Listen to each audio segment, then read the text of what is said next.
자, 주민 여러분 고생하셨습니다. 죄송합니다. 네. 송도의 한 아파트의 불법 주차 논란 이용혁 교수님 네. 사태가 해결이 됐습니다. 네, 뭐 결국은 이제 해결이 되었습니다. 네. 그러니까 송도에 있는 그 아파트의 관리사무소에서 불법 그 주차 스티커를 아주 세게 좀 붙여놓은 것 같습니다. 네. 그래서 이것에 대해서 불만을 품고 그 관리실에 가서 이제 그 항의를 했던 거죠. 하지만 그 차주 자체는 이것에 대해서 분을 사귀지 못하고 네. 주차장 그 입구에다가 차를 그대로 그 세워놓게 되었습니다.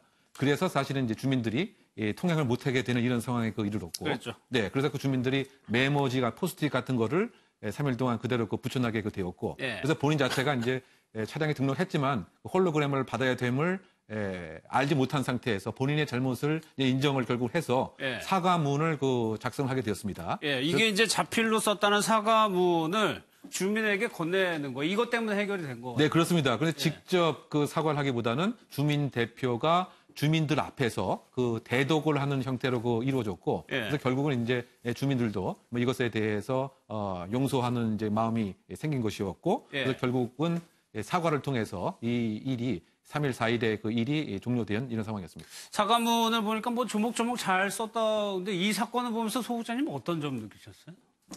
일단 저는 그러니까 이 두 가지인데 첫째는 이게 사안이 이렇게까지 안 커질 네. 수 있는 충분히 그렇죠. 예, 그런 사건인데 이렇게까지 커진 부분들이 우리 사회의 어떤 작은 부분이긴 하지만 우리 사회의 어떤 갈등을 해결해가는 그러한 부분에서 조금 더 서로가 남을 배려하고 하는 이런 부분들이 참 부족하구나 하는 그런 생각이 참 많이 들었고요. 두 번째는 이게 결국은 해결하는 과정이 결국 주민들이 스스로 차를 들어서 다른 데로 그렇죠. 옮기고 그러니까 예. 경찰차가 왔다가 견인을 못하고 그냥 갔지 않습니까? 예. 관리사무소에서 어떤 조치를 취한 것도 아니란 말이에요. 주민들이 해결했단 말입니다.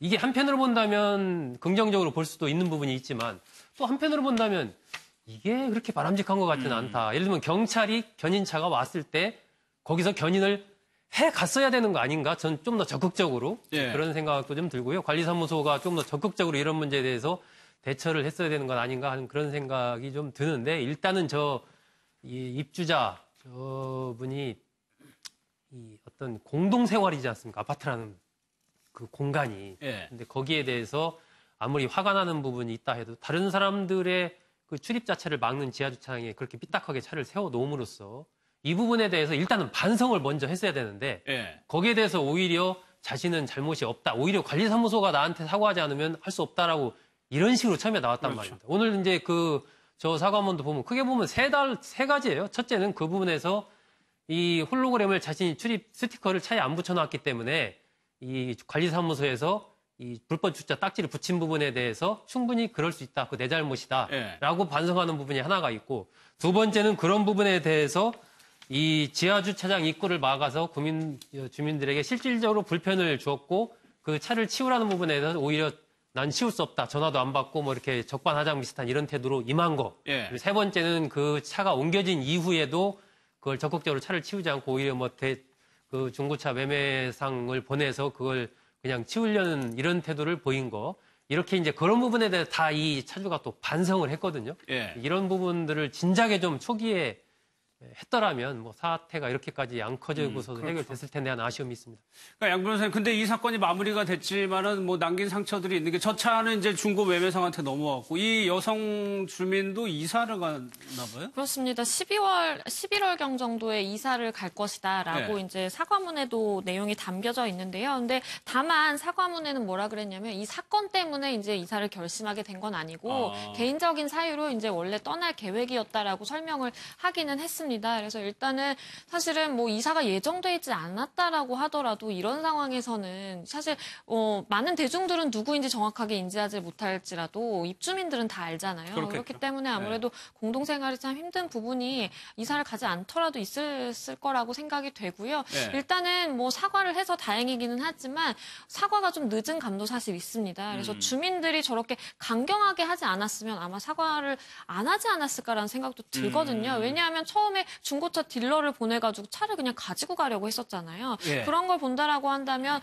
사실은 주민들이 그렇게 강경하게 대응을 해서 사과를 했고 어쨌든 주민들이 힘써서 저렇게 해결이 된 것으로 보입니다.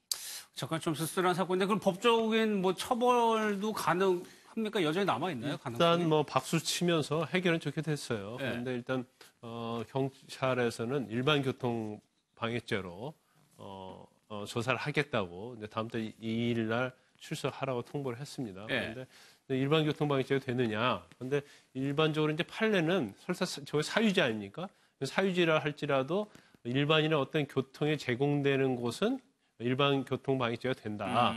그게 이제 판례인데 약간 뭐 저기 아파트라서 과연 저게 일반 교통에 제공되는 장소냐, 예. 아니면 사적인 아파트 주민들만 다니는 장소냐, 이제 그게 좀 쟁점이 될 것 같아요. 그런데 사실 요즘 아파트의 어떤 지하 주차랄지 아파트 도로 자체가 아파트 주민들만 다니는 건 아니잖아요. 그렇죠. 그러니까 뭐 택배랄지 아니면 일반인 사람도 많이 드나들고 있고, 예. 그리고 요즘 이제 판례 경향이 이런 부분을 상당히 넓게 인정하려는 경향이 있습니다. 그래서 사유지라 하더라도 또 어느 일정한 지역에 있는 사람만 다니는 도로다 할지라도 이것은 일반 교통으로 봐야 한다. 예. 확대 해석하는 경향이 있기 때문에 제가 볼 때는 처벌받는 데는 별 문제가 없을 거라고 봐요. 근데 단지 이제 처벌의 정도는 그래도 이제 진정성 있게 사과를 하고 끝냈기 때문에 벌금형 정도로 처벌될 가능성이 크다 이렇게 봅니다. 알겠습니다.